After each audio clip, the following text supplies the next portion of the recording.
Good morning. Welcome back to SHOWstudio panel season Spring-Summer 19.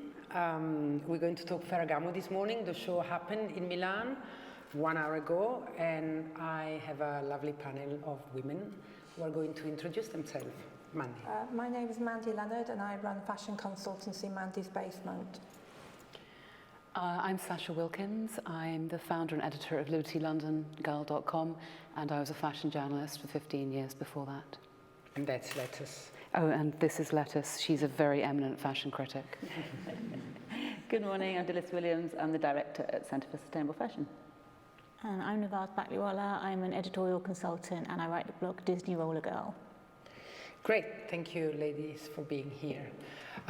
So Ferragamo, this is the second show, the second season by creative director Paul Andrew. He did again a co-ed women's and men's show together with Guillaume Miard, who is the men's designer of Ferragamo.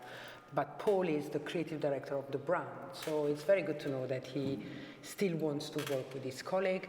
And like we saw last season, they really did a job together. Some people didn't think so. I thought that it was quite consistent, the men's and women look. So it's good to see that it's not just throwing some men or some women in a men's show or vice versa, but it was a co-ed, real co-ed job. Before going into the show, I think Ferragamo is doing a great job by relaunching the brand. Ferragamo has been huge and big and important. It's been around 100 years, probably. It's been going up and down. It's very family-oriented. It's very much managed by the brothers, the sisters, the mother, Wanda Ferragamo, who's still around, the widow of Salvatore. They meet every week. They decide everything. And they had a long string of potential designers or creative directors who could have done things that actually left because then they didn't have visibility or freedom or recognition. So now it's a whole new page. New CEO announced a few months ago, Michaela de Villec, who was CFO at Gucci and then at Gucci Group. I mean, she always had big jobs in big companies. She's actually now the first woman on a plus 1 billion brand in fashion, so it's good.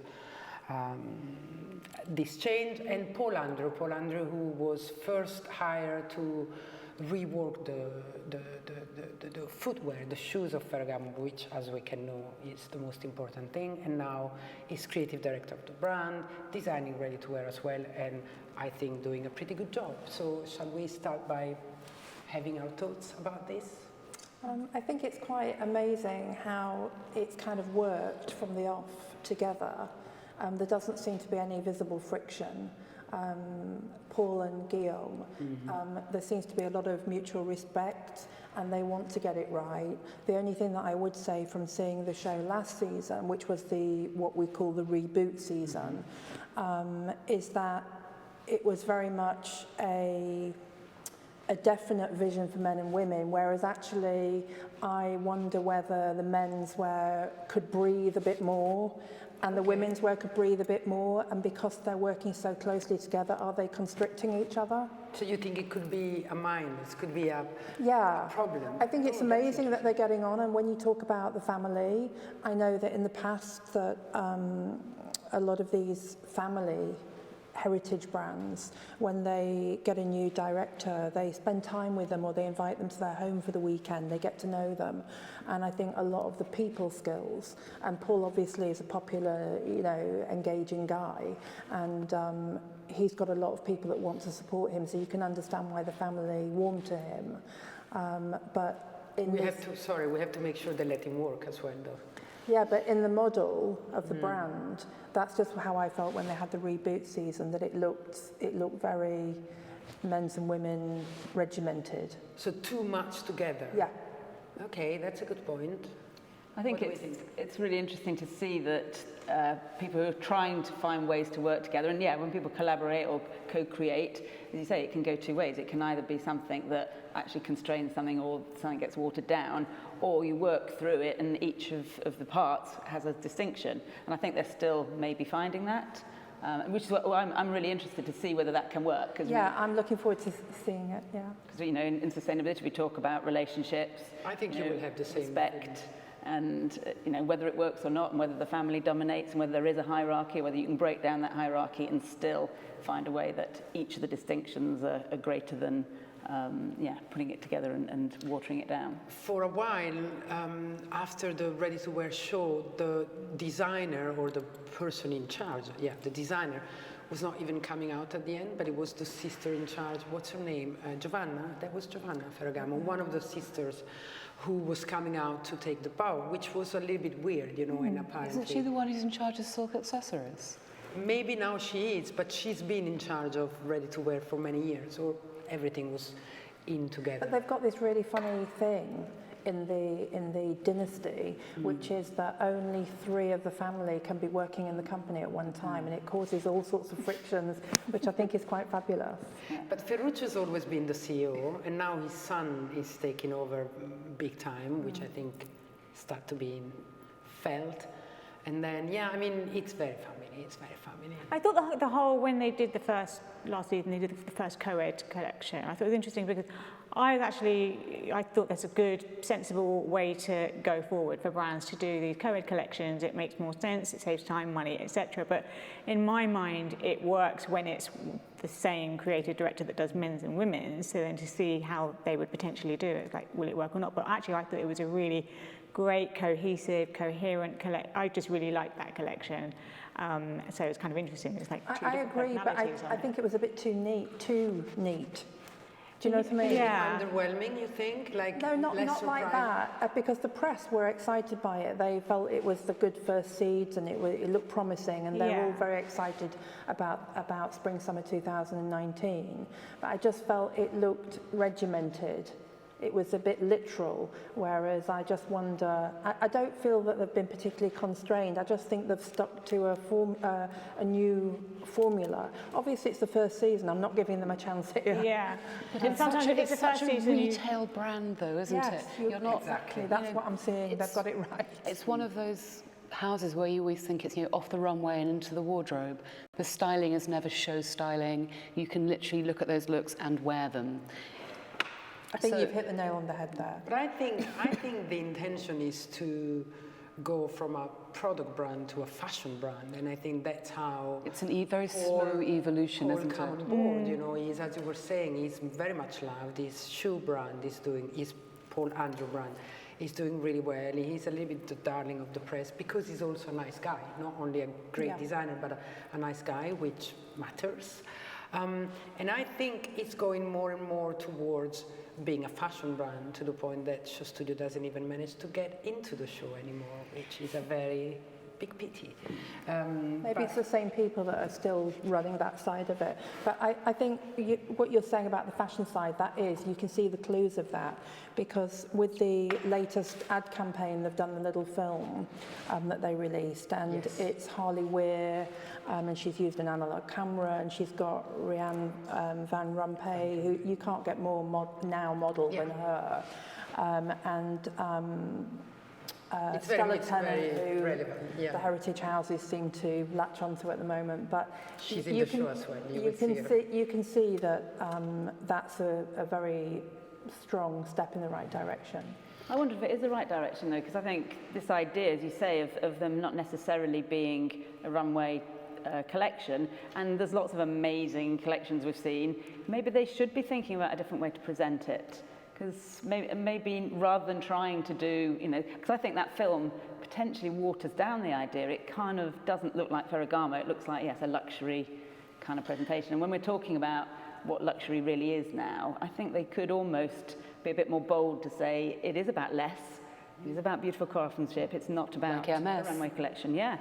Well, I think I a little bit disagree. I see what you say, and I usually agree, but I think they're doing it right, because, and if you see then the collection that we're going to see in a while, it's very much that, and it's very luxurious, so it's very high, very exclusive, but yet it's not only for the very young people, or it doesn't look old. I mean, it's bang in the middle. It's like wearable by normal people of more or less every age, in a very luxurious way. And there is a little bit space maybe left by Bottega Veneta in Italy. We'll see what's happened, but right now it's a little bit, an empty space. We talk everywhere about Phoebe Philo leaving, so it's that kind of niche for a mature woman or a young, wealthy woman that can be easily taken by Ferragamo. I see what you mean, but I think going down the middle is sort of could potentially make it boring because it's neither one thing or another. But Okay. we'll see. I hear what you're saying, but I think that they've got so many boxes to tick as a brand, and they've got so many doors where they're distributed, and the people that sell it have probably got a lot of say in all the. So I think it is going to happen.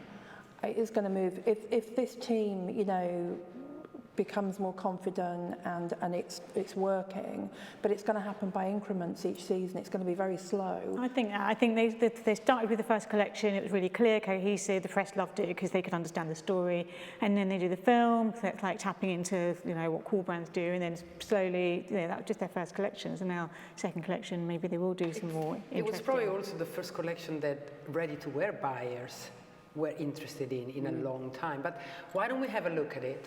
And so we can say what we think by, you know, The real thing. the real thing, yeah, by watching the real thing.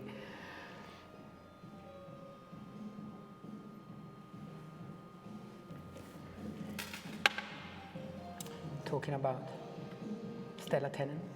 Oh, opening the show. Yeah. So the casting was rather interesting. There were people of sort of every age. Everyone was going nuts yesterday at Shalom Harlow. What show was she in? Oh, I was just reading about that. Versace. Versace, yeah. And there's a little bit of a trend for this whole, like, every age, every woman, like Yeah. Burberry did that. Inclusive, These guys you know. did it. Thank Yeah. God. Thank God. First was ethnicity, now it's also age, and body shape, which I is am so less present overseeing on the cover. 15 and 16-year-old girls on the runway. I just, as I get older and think I'm the woman with money who can buy this stuff, why do I want to see clothes shown on Hard to- children? Can it be a little bit brighter? We can I saw barely Chanel, see. I think it was Chanel, it was quite dark, come down the catwalk. She was just because I saw Rita Ora at the Versace show, was it yesterday, that outfit that went over her head. And I know that Chanel was wearing that in American Vogue, latest issue, but she is in that Harley Wear campaign too. Can't really see the So yeah, we can't. It's very hard to see for us here, but there are two things that I noticed that took my attention, and I think they respond to the mature yet young, and are these handkerchief dresses. We've seen one or two. But that's been a Ferragamo signature That for exactly. years. So they called it, I think, the foulard. It feels shape, the scarf shape, and it's brought it back. So it's a little bit this trend of the season as well, where they bring back the past and remodernize. Didn't And they use the scarves as embellishment last season and some The of prints, yeah, that was really cool. I guess it's one of those conversations about the codes of the house, isn't it? And when you look at the show, you see the Ferragamo codes everywhere. But unlike Burberry, where it feels after a while where you're being hammered over the head by the Burberry codes, or certainly up until this last season, with this, I think it feels incredibly chic the way they've done it. With the foulard linings, this, also the for example. the prints that you see a lot in this show, They're all it foulard. comes from one of the first print designed by Salvatore, but reworked. So it's not literally, I like it, I take it, I put it. They reworked and redesigned, but I think the most the successful thing in here those shoes look is this really skirt, interesting. And they which is look the so scarf, like a the Ferragamo foulard shoe. skirt. Yeah, they do. If you had to guess confidence that because shoe, it is you'd family guess still. Ferragamo, Nobody's wouldn't got you? to prove themselves. Be careful, don't talk together because nobody will at home understand. So what did you say? We were looking at the shoes because Mandi posted the classic Ferragamo shoe on her Instagram this morning. We were looking at these and saying, if you looked at one of those shows and was asked to guess which shoe, which company, you would say Ferragamo. They're obviously Ferragamo It's shoes. like a stack. There's that famous stack that we all love, the Exactly. rainbow one. And again, revisited to make it relevant. That's what they sell the most, I think. So But that's what someone like us, I think, wants from the brand. Do you remember that year when they actually did a more literal version of those old classics? Yeah. I thought that was so exciting, and it kind of got me into the brand again. and then And I wish they'd do and then that you forgot more. it, right? Yeah. It's something nobody else could do in some ways. No, but that's why that Harley Wear film I think is important, because someone like me, I think, would notice that, but not really the brand. So I think it's getting...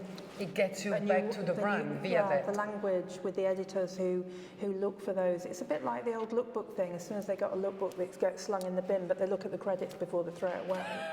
But I mean, the press release says shoes are the foundation of the collection. I mean, they are really, really clear about it, that this is the backbone of what they're doing. And accessories in general, they've got the handbag and, you know, the... Yeah, but also like the you see all the ready-to-wear mostly is leather, and there's the same leathers that they used in the years for the shoe, you know, the precious leather, and it's that's very luxurious. It's very That's what beautiful. they got wrong the first season, because they said that there was too much leather and they used leather in the shirting when it didn't really work, and it was didn't It's flow. a bit rigid and heavy. There is a lot of leather here A too. woman but of a there is- certain age is not going to wear a rigid leather shirt. But here there is like a mixture between heavy and light. You know, there's also satin. There's also organza. You know, I honestly think it's a very good show. It has a lovely feeling of lightness. That was my overall feeling when I looked at it. That it doesn't feel contrived. That you have that, all in all, it's that feeling of it's adhering to the codes of the house, but it feels incredibly modern. It feels like it could fill the Phoebe Philo gap. Yeah, look at this dress. It's a big gap. Just to, No, but it's But it's a great- yawning great void that at the they- moment, isn't it? And the colour palette here is really the beautiful. shoes are fantastic. I love this, that this palette would suit so many different skin tones and that they've cast it to reflect that. Yeah, the casting is pretty cool. Yes, sorry, you want to say something, Mandi? I can't remember, but I've got something else I'd like to say. Yeah, well, I was going to say that this is... it will come back. This is the era, though, of these reworking of the Maison codes. You know, we've got Louis Vuitton with Miuccia did it Virgil, yesterday. Kim Jones, and you know, it's really incredible that these heritage houses are kind of being reborn, as it were. But I think that's very especially with interesting. the accessory brand. But the that's shoe very brand. interesting because there are all these new, young, upcoming brands that are doing a very good job. They're changing the way we dress, we want to dress. And then there is this big, rich, wealthy, powerful brand behind. And Gucci, who did it well, they're like, oh my God, I need a seat at the table. And so I think it's very good because they're making changes, they're finally accepting to move on and hire new people, and you can see it here. I mean, you can see it here. I think one thing that Paul did really well here is not to try too hard, because I was watching the Ferretti show the other day and I thought, this is so wrong. I'm very sorry, Ferretti, but you've been the queen of romantic dresses, whatever, you can like it or not, and suddenly... The belt is great. Did you see that? Because that's a signature, isn't it? That, you know, like the Christian Dior, that's their equivalent, isn't it? So I That just need to logo. finish this, and suddenly you just put the top models on the catwalk and you think that's enough to put them in a dungaree that doesn't fit, while here it's really trying to rework in a modern way the codes of the brand. So yeah, the hardware, sorry, we can go back to that. The hardware was mentioned also in the I press thought it was quite release. cool how it was so big. They've tried several times over the last 10 years to put some oomph. Did anybody else go to the show at the Louvre? They were the first fashion house to show at the Louvre, and I went to that. We all sat in a colonnade in the big square with a paper. Ferragamo? Yeah, When was that? it's about 5 years ago. And Really? yeah. Ferragamo showed in Paris. I don't remember that.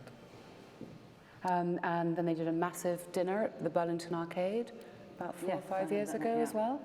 It's big sort of flagship landmark events they kept doing, but nothing ever changed about the product. Which is more important, as usual. There was an exhibition, a Da Vinci exhibition at the Louvre, so that was the tie-in. So it wasn't just that they were at the Louvre, it was because there was an Italian painting exhibition there. Yeah, well, They still put a lot of money into heritage projects, don't they, as a brand? yes. They have a lot of money, you know, they're private, they don't need to give back to shareholders, they, you know, and it's the same family forever. It's extraordinary when you think about the origins, you know, penniless immigrants and now this. And Yeah. also that incredible Hollywood background of the brand, which I rather like with the connection with Paul Andrew as well. I mean, he really speaks to the house in so many ways. Well, he's British though. No, but I mean in terms of him dressing celebrity, that he... Oh, yes. But you know, they keep saying Armani was the first to do product placement in Hollywood with American Gigolo. Actually, the first one was Salvatore Ferragamo, who went to America and did shows for the top. Judy Garland. Yeah, which hence the rainbow shoe. Yeah. And I mean, I said the brand is 100 years old, but it's not, because Salvatore probably would be 100 years old now. So, I mean, his widow is still alive. So it's a little bit less, but it's still been around for There's a nice, decades. interesting synergy with Paul, though, because his father was the Queen's upholsterer in Windsor Castle. Yes. So he was actually brought up with luxurious textiles and artisan craft. I just think that's a really nice Yeah, parallel. that's interesting, yeah. What do we think about this print? This is one of the reworked foulard prints, That's isn't the it? rework, yeah. I think it's beautiful, actually. Yeah. And when there's so many houses talking about authenticity and localism and craftsmanship, these guys really, actually, they are doing it, and it's still a family. It is something that is very locally made still, and a lot of the luxury brands are sort of farming things out. They've kind of stuck to that, and they're innovative as well. I mean, I was looking at some of the materials they were using last season. They were the first luxury brand to use orange fibre, for example, which actually, when you're doing something that is so precise and you've got to have that heritage of knowing how a particular material works, to use a brand new material that's made from oranges is something that is quite innovative, but in a really understated way. I mean, you wouldn't know, it's not sort of screaming, I'm using a recycled fibre here. I think Ferragamo was quite innovative in his time because of the compromises he had to make with post-war. You know, so he had to use like just swatches of material, suede. And Isn't that when he did the cork wedge? Yeah, he was using layers of cork.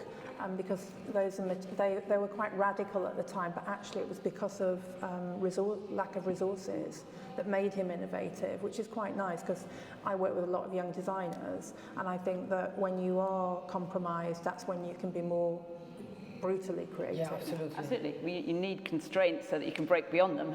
Necessity is a mother of invention, or whatever. And actually, I think some of the big guys that do have huge budgets almost find it harder because they haven't got those things to push against. That's so true. Although, That's so true. I don't think anybody could look at this men's collection and think this is breaking boundaries and creativity. I was thinking exactly that, and I wanted to go back to what Mandi said at the beginning. But on the other hand, men are going to wear this. Yeah, but there's other brands already for that. So I see a difference in quality, not quality of the craft, quality of design between men and women. Do you think it's a good foil for the accessories business, though? Maybe that's more the point, or is that a bit naive of me to suggest that? No, it's not naive. I think you have a point, but I wonder. Wouldn't it be Do great? we need I'd love to get some fiscal figures on that. Obviously, they're privately owned, so we wouldn't get it. But of the menswear, are they selling silk ties, belts, shoes, Exactly. briefcases? I think it is that, because when you, again, doing a little bit of research on the brand before this, you know, all the fragrances were coming up on John Lewis' website, and you know, and ties and accessories. I think you're absolutely right. You know, talking about fragrances, there's something interesting I have to tell you about Ferragamo. When I was working at Bulgari many years ago, Ferragamo licensed their first fragrance with Bulgari Parfum, and so I did the launch of their first fragrance. And I remember it was a fantastic bottle, a fantastic scent, and yet it didn't work. And so we did some study, and it was because the brand wasn't cool enough at the time. And fragrances, sometimes they're not very good, but they just work because of the name. And so, you know, one of the things that all of this will work towards is selling actually fragrances. Yeah. As you know, they have incredible margins, and they can make you money. But And wider distribution in those areas. exactly. But then nobody wants it if the name is not appealing. Is But the brand is it successful in Asia, particularly Ferragamo? Is it popular with? Probably we don't see figures, so it's all we can only imagine. It's very hard when it's a private brand to access it. I did try and do some searching for the Asia You don't see penetration, figures. and it's without actual hard numbers. It's really difficult to work out. They did open stores in Asia really early. Yes, they were very early. Like early 90s or late 80s. Max Mara were the first, weren't they? And I think Ferragamo were quite close The behind them. typical Ferragamo ballerina shoes with the little Yeah, I think they're brilliant. they're I love popular. them. When you go to Bristol Village, there's quite a lot of Asian ladies in buying those. Japan, it was huge. I mean, there was a time where only Japanese women I do were think wearing that this is a bit of an issue as well, because I think they do have a lot of outlets going on, even A in lot Italy. of outlets. And I think that can affect, It's damaging. you know, the brand. I'm not saying it's literally damaging, but I do think that it waters it somewhat. It affects the exclusivity. I think Michaela, the new CEO, knows what needs to be done in that sense. I mean, one thing she knows well is how to, protect and maintain the level of a brand, and probably all of those things were necessary because it just didn't sell.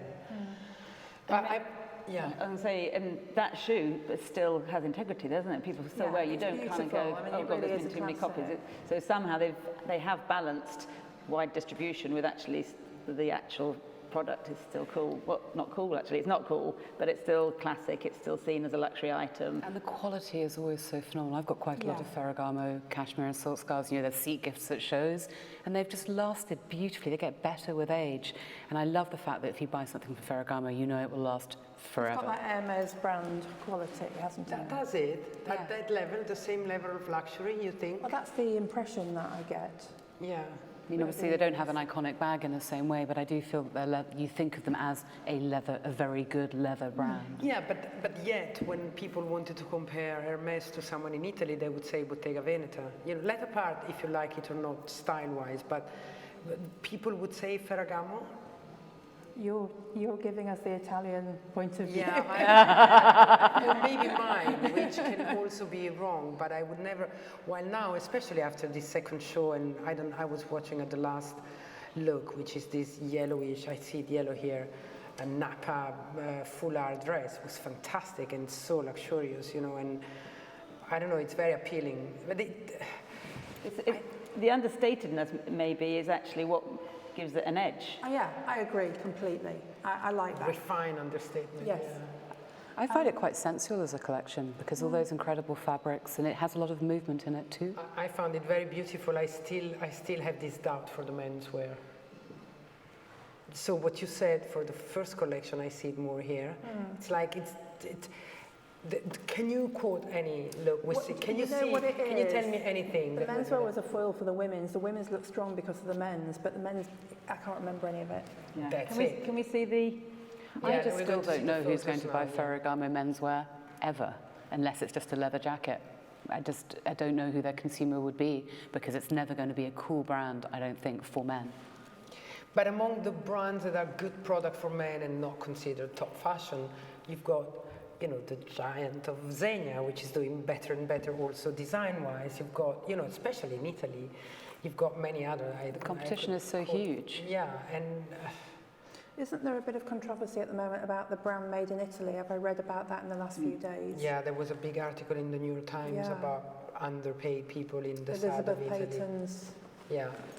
Yeah, basically, that was a people great being brought piece of in journalism. to manufacture. Instead of manufacturing in China, a lot of people have been brought in. They have no rights. They're not They paid have no properly, and- contract. Well, these were Italian women that were anonymously saying that one woman said, I worked on I shouldn't say the brand, but anyway, I worked on a Max Mara coat for about 8 hours and I made £8. I mean, it's like, so yeah, but this, of course, then the brands, Yeah, they but say. this made in Italy thing is a really big issue anyway, I think, because, in the kind of 80s, that was the era. I mean, I remember my mother, if you complimented a woman's handbag, they'd say, oh, it's Italian leather, Yeah.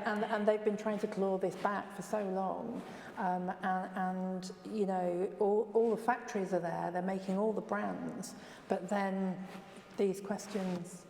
Well, now there is this thing about the South, but it's more the seamstress, it's less, because, the tradition in the Florentine area of leather, it's still quite there, and, but the brands are saying these are sub-suppliers of my suppliers, but I do think that the brand have a duty to check the Yes. supply chain down to This is what point Fashion zero, Revolution has been all about, which is who made your clothes. Yeah. Companies cannot hide behind the subcontractor. It is their responsibility, first and foremost, to make sure they know who's making their clothes. But it's also in country, same in this country, people assume that if something is made in Italy or in the UK, that there's going to be greater legislation and that people will have better rights. Modern day slavery, over 50% of the fashion industry admits that there's modern day slavery in their supply chain. I mean, that's got to change now. What's surprising is that I always thought the luxury industry was a little bit immune to that, but actually it's not at all. We know there's been that You've huge... got to be forensic now, especially with You've got social to be media and forensic. everything being fast. Again, with all these new maisons like going back to Louis Vuitton and Dior Menswear, before those shows, you were given glimpses into their work ateliers, behind the scenes, very, very transparent. I thought it was quite amazing I think it shows great confidence to be transparent, but I think you almost don't have a choice now. I think You you really don't have a absolutely choice. don't have a choice. But You it's, shouldn't have a it's choice. interesting when a lot of people are talking about the pace. I mean, Jeremy Scott, even in Skin, whatever, and trying to slow things down, make less stuff, less overproduction. This is maybe an example of a house that's doing that, because you can't just sort of fix your supply chain. You actually have to start with the ethos of the brand, how you're designing it, And he etc. had 700 artisans back in the day making shoes. It's quite incredible to imagine, whereas now with companies and brands, you have maybe 2 or 3 of those that are kind of training others. And That's a problem too. there's all this worry about dying craft Yeah. and passing it on to the next generation. And So- don't forget the Italian scandal, which we all have heard about, which is components being made in China, shipped to Italy, and then only the final process being done in Italy so they can stamp made in Italy on it. Yeah, but the laws are changing I about think, that. Now I think everyone's at it. you need more than 50 or 60% produced in the country to say made in the country. I don't know where Ferragamo produces actually, so I don't know if they have obviously in Italy, but I don't know. They were not mentioned in the New York Times article, but On their website, they talk about the importance of the local community as the makers of their So bags, it's but obviously Tuscany. they're not specific. But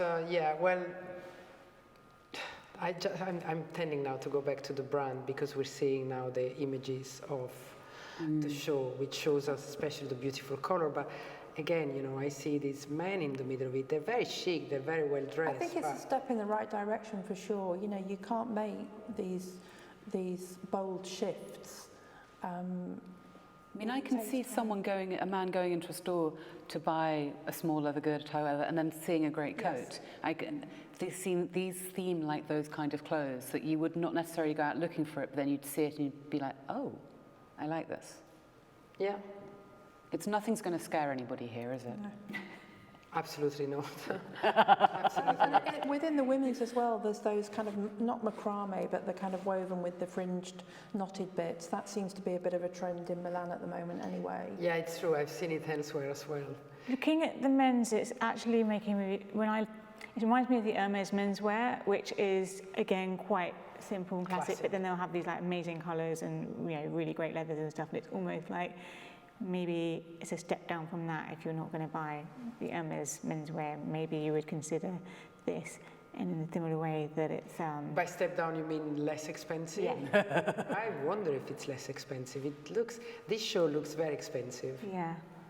It's nice to see as well that they've dumped all those awful florals they've been doing. Yeah. But that's why that print is very interesting, because there was always nature-styled print in the Ferragamo classics, and this is a modern way of relaunching it. But it's only one. But Mostly it's block chic, whereas their shows were often cloyingly sweet. I've sat through spring-summer shows of theirs where there's just been so much pink, you felt slightly seasick by the end of it. This is so They're much on the more right grown track, up. for sure. And the shoes do look amazing. Yeah. And also they look Yeah, like... do we have photos of the accessories? I mean, details of the accessories? Sorry, Sasha. They feel like clothes again that women would buy for themselves. I think this collection is going to, I mean, I think that handkerchief or foulard, whatever they want to call it, dress and skirt, especially the one in Napa, is going to be all over the press. It's going to probably be photographed and that's recognizable. It should always be fashionable as a classic anyway, shouldn't it, really? Yeah. Those shoes are really beautiful. I remember that season when it was quite a few years ago, and it was all the old classics with all the clues. It had that kind of shiver down your spine, oh my God, this is real old school Ferragamo, and I think they're in Dover Street Market, and it was almost like, nothing else is interesting, this is it, you know? And I just wish that they kind of keep those in the collection, the selling collection anyway. And again, it's the distribution, the fact it was in Dover Street Market. I'm sure they are. I'm sure they are, don't you think? I'm sure they are kept in the selling collection. They're probably not on the catwalk, but I'd seen them for a while. I was aware. Really? I'd seen them in the store, and then I saw them in the press a bit. So I thought, oh, this is a moment. Yeah, and then it died out. But you know. Yeah, I mean, it's still their main category, and I'm sure that, I mean, this collection shows me that Paul is looking back into their classic and in their archive, so... Those flats are cute, with the foulard skirt. Yeah. And so nice to see flats on the runway. Yeah. It is. Yeah, like you said earlier on, the eyewear is cool as well. They've Yeah, always really had good cool. sunglasses. Yeah. It's hard to see, it's quite dark. But it is that thing of they are what I think of as a duty-free brand, aren't they? But there is a Ferragamo in every airport. It's a kiss of death Selling, to call it a duty-free selling brand. small leather goods, scarves, ties and sunglasses. Duty-free is a big business Big, for Burberry yeah. and everybody. For Even everybody. Gucci. It's Mason, Fortnum Mason, I mean, they've everyone's all- at it. If you go to Terminal huge 5 at business. Heathrow, it looks like, you know, the new street of fashion. It's extraordinary, isn't it? But then they don't sell a lot of ready-to-wear in duty-free. It's much That's what more I mean. It's accessories yeah, and it leather is goods. sunglasses, and I mean I've bought earrings in Dior at Heathrow before. I mean they're cheaper and it's there, and you're late. You've got nothing else to do. See the print, I really like it, and I like especially And the belt you were talking about. blue and brown has been one of the trends of the season. We've seen it quite a lot. I mean, this beige, like light brown and sky blue. It's very I like that beautiful. combination. It's kind of like utilitarian, but with a bit of pop of colour. It was one of the best looking Victoria's Secret, Victoria Beckham, sorry. In Victoria Beckham as well, a blue camisole and brown khaki trousers. It's funny, it's a spring-summer collection, but the colors are very autumnal. They are, aren't they? Really. It's very warm, like... Yeah, I think that's why I like it, because I don't normally like spring summer because it's usually too light and Too pretty. Too pretty, yeah. Whereas it is utilitarian and functional and practical, and also summer. Seasons are everything, irrelevant these right, days, it's, aren't you they? know, But the tailoring's never beautiful. stop. Some of these prints in jackets, you know, beautiful fit, and the materials are not stiff, but they're not soft either. Yeah. Lovely Really nice. leather dungaree. That's my dress.